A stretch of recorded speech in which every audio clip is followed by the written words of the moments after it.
ओम नमो नारायण। ओम नमो भगवते वासुदेवाय। हे केशवा, हे माधवा अच्युता, हे पद्मनाभा पुरुषोत्तमा, तुझ्या पवित्र पूजने चल अमरपूर नगरीचा राजा देवराय याचा भक्ती भावे बरोबर परम भाग्यमान म्हणूनच कश्यप गोत्रात आमचा जन्म झाला। प्रवर आमचा कश्यप असी, वेद आमचा यजुर्वेद, देव आमचा सूर्यनारायण, देवी आमची चंडिका आणि त्रिवेणी नदी आम्हाला वंदली।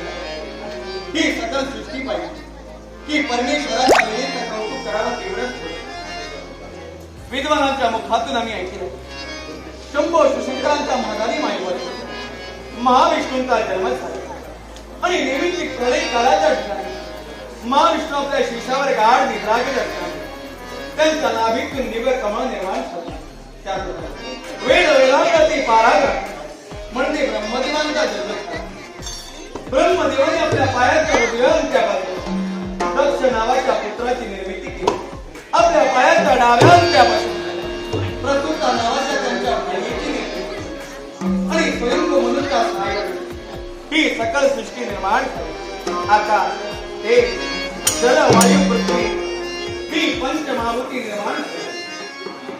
ब्रह्मदेवांच्या मुखातून ब्राह्मण जन्माला आले, ब्रह्मदेवांच्या बाहूतून क्षत्रिय जन्माला आले, ब्रह्मदेवांच्या मांड्यातून वैश्य जन्माला आले आणि ब्रह्मदेवांच्या पायातून शूद्र जन्माला आले।